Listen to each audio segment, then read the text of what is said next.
അപ്പോൾ ട്രിവാൻഡ്രം സ്റ്റൈലൊരു അവിയൽ ഉണ്ടാക്കിയാലോ. അതിനായി ഞാൻ ഏത്തയ്ക്ക, ക്യാരറ്റ്, ഉരുളക്കിഴങ്ങ്, വെള്ളരി, പടവലങ്ങ, തക്കാളി, മുരിങ്ങാക്കോൽ, പച്ചമുളക് ഇതൊക്കെയാണ് എടുത്തിട്ടുള്ളത്. പിന്നെ ഇതിൻ്റെ കൂടെ ചേന, ചേമ്പ്, അമരയ്ക്കൊക്കെ ആഡ് ചെയ്യാറുണ്ട്. ഞാനതൊന്നും എടുത്തിട്ടില്ല. ഇത് ഓരോ വീട്ടിലെ അംഗങ്ങളുടെ എണ്ണം അനുസരിച്ച് നിങ്ങൾക്ക് എടുക്കാമെന്നുള്ളതാണ് കേട്ടോ. ഇതെല്ലാം നന്നായിട്ടൊന്ന് തൊലി കളഞ്ഞെടുക്കണം. അതിനുശേഷം കഴുകിയിട്ട് എല്ലാം ഒരേ സൈസുള്ള പീസസായിട്ട് അരിഞ്ഞെടുക്കണം. തക്കാളി നമ്മൾ ലാസ്റ്റാണ് ചേർക്കുന്നത്. അപ്പോൾ അതുകൊണ്ടാണ് തക്കാളി നമുക്ക് മാറ്റി വയ്ക്കാം. ബാക്കിയെല്ലാം കൂടെ നമുക്കൊരു ചട്ടിയിലേക്ക് ഇട്ട് കുറച്ച് ഉപ്പും തൂകി കുറച്ച് വെള്ളം ഒഴിച്ച് ഒന്ന് അടച്ചു വെച്ച് വേവിക്കാം. ആ സമയത്തേക്ക് നമുക്കിതിൻ്റെ അരപ്പൊന്ന് റെഡിയാക്കി എടുക്കാം.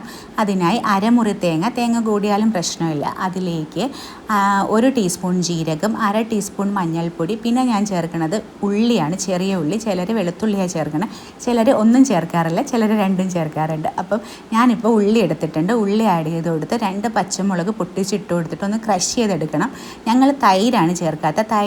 തൈര് ചേർക്കാത്തവർ ഈ ടൈമിൽ ഒരു മുന്തിരി വലിപ്പത്തിൽ വാളം പുളിയും കൂടെ ആഡ് ചെയ്തിട്ട് വേണം ഒന്ന് അരച്ചെടുക്കുക. ഞങ്ങളുടെ ഇവിടെയൊക്കെ തൈര് ചേർക്കണോണ്ട് പുളി ആ സമയത്ത് ആഡ് ചെയ്യേണ്ടതില്ല. അപ്പോഴേക്കും പച്ചക്കറി ഒന്ന് വെന്തിട്ടുണ്ടാവും. വെന്ത് വന്ന പച്ചക്കറിയിലേക്ക് നമ്മൾ തക്കാളി ഒന്നിട്ട് ഒന്ന് ഇളക്കി കൊടുത്തിട്ട് ജസ്റ്റ് ഒരു 2-3 മിനിറ്റ് കൂടെ വേവിക്കണം. അങ്ങനെ വെന്ത് വരുന്ന പച്ചക്കറിയിലേക്ക് നമ്മൾ നേരത്തെ അരച്ച് വെച്ചിട്ടുള്ള കൂട്ടൊന്ന് ആഡ് ചെയ്ത് നോക്കി നന്നായിട്ടൊന്ന് ഇളക്കണ സമയത്ത് പച്ചക്കറികൾ ഉടഞ്ഞു പോകാണ്ടിരിക്കാൻ ശ്രദ്ധിക്കണം. പിന്നെ കുറച്ച് ലൂസായിട്ട് മതിയെന്നുള്ളവർക്ക് വേണമെങ്കിൽ നമുക്ക് വെള്ളവും കൂടെ ചേർത്ത് കുറച്ചൊന്ന് ഇളക്കി കൊടുക്കാം. അല്ല തിക്ക് കൺസിസ്റ്റൻസി വേണമെങ്കിൽ വെള്ളം ഇല്ലാണ്ട് ഒന്ന് ചെറുതായിട്ടൊന്ന് ഇളക്കി അടച്ച് വെച്ച് ഒരു 2-3 മിനിറ്റ് കൂടെ വേവിക്കുക. അത് കഴിഞ്ഞിട്ടാണ് നമ്മൾ പുളിക്കുള്ള തൈര് ചേർക്കണം. നമ്മൾ ഇച്ചിരി പുളിയുള്ള തൈര് വേണം കേട്ടോ ഇതിനായിട്ട്.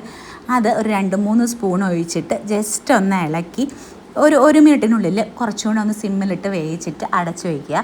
എന്നിട്ട് നമ്മളിതൊന്ന് തുറന്ന് നല്ല വെളിച്ചെണ്ണ ഇതിൻ്റെ മുകളിലേക്ക് ഒഴിച്ചിട്ട് 2-3 തണ്ട് കറിവേപ്പില ആഡ് ചെയ്ത് കൊടുത്ത് ഒരു 10-15 മിനിറ്റ് വെച്ചേക്കുമ്പോൾ നമ്മുടെ അടിപൊളി അവിയൽ റെഡിയാവും. നല്ല ടേസ്റ്റിയാണ്. എനിക്ക് ഭയങ്കര ഇഷ്ടമുള്ളൊരു സാധനമാണ് അവിയൽ. അപ്പോൾ എല്ലാവരും ഓണത്തിനൊന്ന് ട്രൈ ചെയ്ത് നോക്കണം. ട്രൈ ചെയ്ത് നോക്കിയിട്ട് അഭിപ്രായം കമൻറ്റ് ചെയ്യാൻ മറക്കരുത്. അറിയാമെന്നുള്ള ഒരുപാട് പേര് കാണുമായിരിക്കും. ഇത് ഞങ്ങളുടെ സ്റ്റൈലൊന്ന് പറഞ്ഞതേ ഉള്ളൂ കേട്ടോ. അപ്പം ഇത് എന്നെ അവിയൽ റെഡി ആയിട്ടുണ്ട്. ഇഷ്ടപ്പെട്ട എല്ലാവരും ലൈക്ക് ചെയ്യാനും ഷെയർ ചെയ്യാനും സബ്സ്ക്രൈബ് ചെയ്യാനും മറക്കല്ലേ. ബൈ.